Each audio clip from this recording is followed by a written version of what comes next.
We are watching Google today because it looks like the government is getting very close to filing that lawsuit against the tech giant for illegal monopolization of the search and ad markets. This would be one of the largest antitrust cases in U.S. history.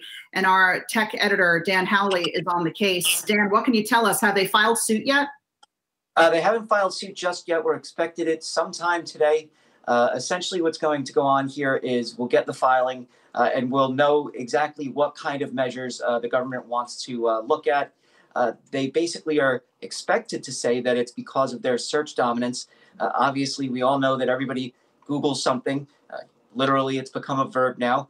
And then also in its search advertising business, that's also supposed to be a major issue here as we move forward. So it's going to be these two different types of businesses of Google that the government will be going after.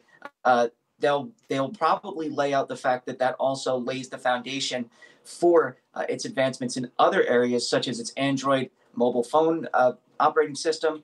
That's led by Google's own products being on those devices.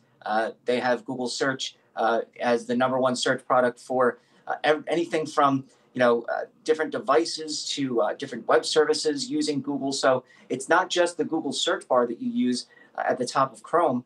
And that's another product that is kind of feeds into this whole big Google conglomerate. We'll see what happens here, though, whether or not this will move forward. Google obviously has huge cash reserves. They're able to wage a huge fight against the government.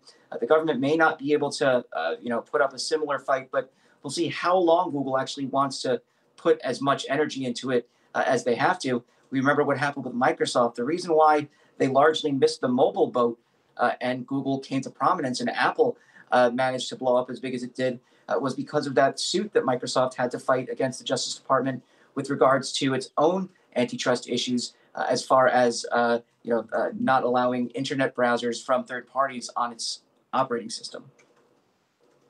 Dan, I have to say I'm surprised to see shares of Facebook and Amazon bidding higher here in the pre-market off of this news. But I do want to switch gears to Intel here. Big deal this morning for Intel.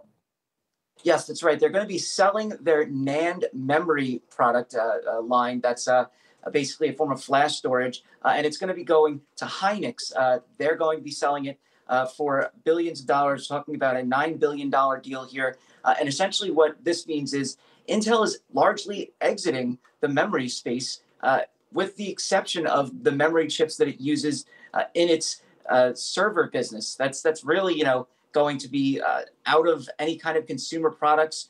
Intel will be exiting.